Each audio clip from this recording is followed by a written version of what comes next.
সুপ্রিয় সরকারি চাকরি প্রত্যাশী ভাই ও বোনেরা, আপনাদের সকলকে আমাদের জব সেল প্ল্যান চ্যানেলে স্বাগতম।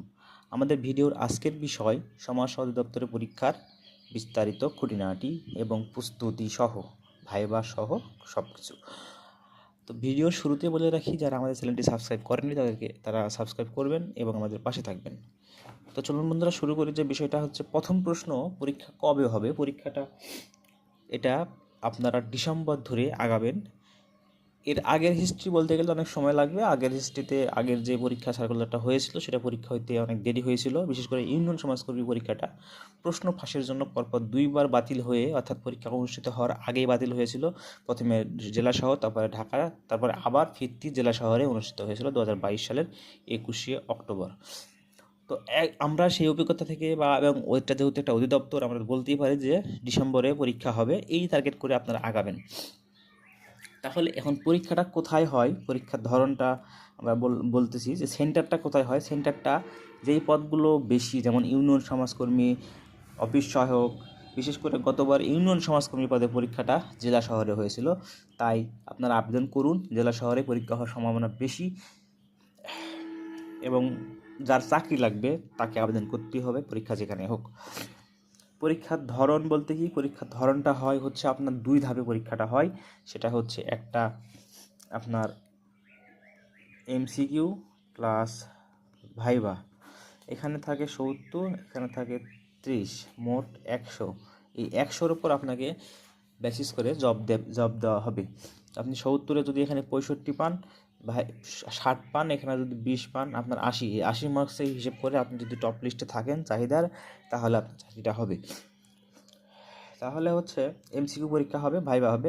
দুই একটা পদে রিটেন হতে পারে, কিন্তু বিগত সালের অভিজ্ঞতা থেকে বোঝা যাচ্ছে যে এমসিকিউ পরীক্ষা প্লাস ভাইবা হবে। সেন্টার তো অবশ্যই এটা আপনার দুই একটা পদ যেগুলো ইউনিয়ন সমাজকর্মী, বিশেষ করে জেলা শহরে হওয়ার কথা, বাদ বাকি এগুলো ঢাকাতে হওয়ার কথা। প্রশ্ন কি দেয় সেটা আমরা খুব সহজে বের করতে পারবো। যে আমরা যদি প্রত্যেকটা টপিকস ওয়াইজ পড়ি তাহলে জটিল হয়ে যাবে, কিন্তু এর সহজ একটা সমাধান আছে। সেই সমাধানটা হচ্ছে কি, আপনারা যদি এমসিকিউ পরীক্ষা যেহেতু হবে, তাই এমসিকিউ এর জন্য জব সলিউশন এটা এমসিকিউ জব সলিউশন সেটা যদি পড়েন, তাহলে এখান থেকে আপনারা 95% প্রশ্ন কমন পাবেন। 95% প্রশ্ন কমন পাইলে আর কিছু লাগে না। এখন আপনারা এই 95% প্রশ্ন কমন পাওয়ার জন্য কোথা থেকে পড়বেন সেটাও বলে দিচ্ছি। বিসিএস এর যে জেনারেল পার্ট, সাধারণ অংশ, সেটা হচ্ছে কি বাংলা, ইংরেজি, সাধারণ গণিত,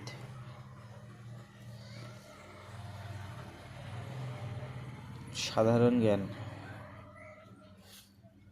বাংলা ব্যাকরণ হুবহু তুলে দিবে বিসিএস এর প্রশ্ন থেকে। বাংলা ব্যাকরণের প্রশ্ন যেগুলো আসবে, মুষ্টিমেয় প্রশ্ন আসবে। 70-এর ভিতরে আপনার যদি 18-20টা প্রশ্ন থাকে, মুষ্টিমেয় প্রশ্ন ব্যাকরণ থেকে আসবে, দুই একটা প্রশ্ন সাহিত্য থেকে আসবে। তাই আপনাদের বিসিএস এর যে বাংলা ব্যাকরণের প্রশ্ন আছে বিগত সালের, আপনি যদি নাও পড়তে পারেন, মিনিমাম আপনাকে 35 বিসিএস থেকে পড়তে হবে। 35 টু আপ টু বিসিএস এর প্রশ্ন আপনাকে পড়তে হবেই। ইংরেজি গ্রামার, সাহিত্যবাদ, ইংরেজি গ্রামার, এইভাবে 35 টু আপ টু। আপনি যত বেশি পড়বেন, আপনি যদি 10তম বিসিএস থেকে পড়েন, তাহলে আপনার বেশি কনফিডেন্ট থাকবে এবং আপনার ভুল করার চান্স কম থাকবে।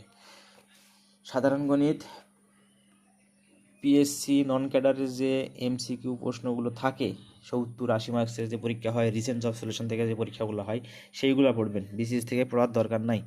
তাহলে বাংলা, ইংরেজি, বিসিএস থেকে সাধারণ জ্ঞান, বাংলাদেশ, ইন্টারন্যাশনাল, এটাই হলো সাধারণ জ্ঞান, বাংলাদেশ এবং ইন্টারন্যাশনাল। এবং এর পাশাপাশি আপনার যে সায়েন্স থাকে, এটাও কিন্তু সাধারণ জ্ঞানের ভিতর, আইসিটি, রিসেন্ট যে টপিক সাধারণ জ্ঞান, এর ভিতর ঢোকানো যায়। আর রিসেন্ট তো থাকেই। তো এটা নিয়ে অত প্যারা নেওয়ার দরকার নাই। সব থেকে কম মার্ক হলো সাধারণ জ্ঞানে, কিন্তু বেশি প্রস্তুতি হচ্ছে এখানে। অনেকগুলো সিলেবাস, তো আমরা এই সিলেবাস খুঁটে খুঁটে দেখতে যাব না। আমরা পড়বো কীভাবে? আমরা জাস্ট বিসিএস এর প্রশ্নগুলো পড়বো, বিসিএস এর বিগত সালের প্রশ্ন পড়বো। আপনারা যদি এর থেকেও বেশি আলসে হন বা কম পড়তে চান, ফাঁকিবাজ হন, তাহলে আপনাদের করতে হবে কি, জাস্ট ওই যে রিসেন্ট জব সলিউশন, আপনি 1 বছরের রিসেন্ট জব সলিউশন, যেটা 250 থেকে 270 টাকার 2টা পার্ট আছে।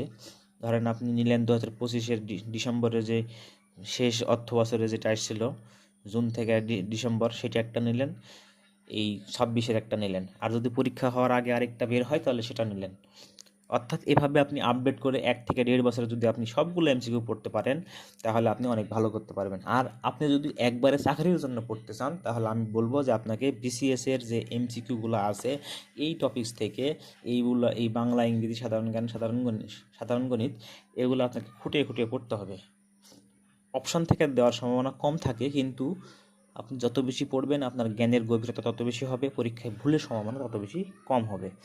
তো বন্ধুরা, প্রধান সহকারী থেকে অফিস সহায়ক পর্যন্ত সমাজসেবা অধিদপ্তরে যতগুলো পোস্টে নিয়োগ দেওয়া হয়েছে, সবগুলো পদের পরীক্ষাই কিন্তু এরকমভাবে হওয়ার কথা, এই ধরনের প্যাটার্নে হওয়ার কথা এবং হয়েছে। এরপরে আমরা যখন আপনারা ভাইভাতে যাবেন, ভাইভাতে তখন কীরকম করবে? ভাইভাতে করবে হচ্ছে আপনার গত বছর যেটা হয়েছে, সেটা পিএসসির একজন মেম্বার ছিলেন, সম্মানিত মেম্বার ছিলেন, এবং সমাজসেবা অধিদপ্তরের স্যাররা ছিলেন। পিএসসির উনি সবগুলো প্রশ্ন করছেন, আর ইনারা শুধু সাথে থেকে ফর্মালিটিস পূরণ করছেন, ঠিক আছে? তো ভাইভাতে সাধারণত নিজ নিজ যে অনার্সে যারা পাস তাদের সাবজেক্টের বিষয়, ইন্টারমিডিয়েটে যারা পাস তাদেরকে ইন্টারমিডিয়েটের বিষয়, পারিবারিক বিষয় এবং দেশের কমন সাধারণ জ্ঞানের বিষয়গুলো প্রশ্ন করেছিল। এটা না হয় আমরা আবার পরে বিস্তারিত আলোচনা করব। এবং বই, ওই যে বই, আমি আপনাকে কোনো কোম্পানির বই বলতেছি না, আপনাকে আমি বলতেছি যে আপনি বিসিএস এর একটা জব সলিউশন কিনে সেখান থেকে আপনি পড়েন, বাংলা, ইংরেজি, সাধারণ জ্ঞান, এই সিলেবাসটা ভালো করে পড়েন, দেখেন এখান থেকে আপনি কমন পাবেন। এরপরে যদি আরও বেশি যাচাই করতে চান, নিজেকে আরও বেশি ঝালাই করতে চান, তাহলে আপনি যে কোনো একটা এমসিকিউ জব সলিউশন, বাজার থেকে ভালো একটা এমসিকিউ জব সলিউশন ট্রেসেনটা কিনে নেন, সেটা পড়েন, তাহলে আপনার চাকরি পাওয়ার চান্স অনেক বেশি। এখন চাকরির মার্ক কীভাবে হিসাব করা হয় সেটা আপনাকে বলি। আপনি 70-এ যদি 65 পেলেন, 70-এ আপনি 65 পাইছেন, ভাইভাতে আপনি 25 পেয়েছেন, আপনার নাম্বার 90। কিন্তু আরেকজন 70 পেয়েছে, ও পেয়েছে হচ্ছে ভাইভাতে 22, ওর নাম্বার হচ্ছে 92। ভাইভা খারাপ হয়েছে আপনার থেকে, কিন্তু এই চাকরি পাবে, কারণ এর নাম্বার বেশি। অর্থাৎ আপনাকে যেখানে লক্ষ্য রাখতে হবে যে ভাইভাতে কত মার্ক। ভাইভাতে কিন্তু মার্ক থাকে, ভাইবার মার্ক দরকার নাই, এরকম কোনো কথা মাথায় জীবনেও নিয়ে আসবেন না। আপনার টোটাল মার্কের উপর নির্ভর করে আপনাকে কিন্তু চাকরি দেওয়া হবে। অতএব প্রিলি যেমন ইম্পর্টেন্ট, লিখিত হইলে লিখিতর মার্ক, প্রিলির মার্ক তখন বাদ হয়ে যাবে, যে কোনো চাকরির ক্ষেত্রে বলতেছি। আর যদি সরাসরি আপনি ভাইভাতে যান, তাহলে আপনি গত যে পরীক্ষা দিলেন, গত পরীক্ষাতে লিখিত বা এমসিকিউ যাই হয়, সেই নাম্বারটা আপনার কাউন্ট হবে এবং আপনার ভাইবার নাম্বার কাউন্ট হবে। ভাইভাতে মিনিমাম হলে 10 মার্ক থাকবে, সেখান থেকে আপনি যদি 9 বা 8 গেইন করতে পারেন, তাহলে আপনাকে চাকরি পাওয়ার সম্ভাবনা অনেক বেশি, ঠিক আছে? তো আজকে আর বেশি কথা বাড়াবো না, সবাইকে শুভ কামনা জানাই এবং আমাদের চ্যানেলটিকে সাবস্ক্রাইব করবেন, সাথে থাকবেন। ধন্যবাদ সকলকে, আসসালামু আলাইকুম।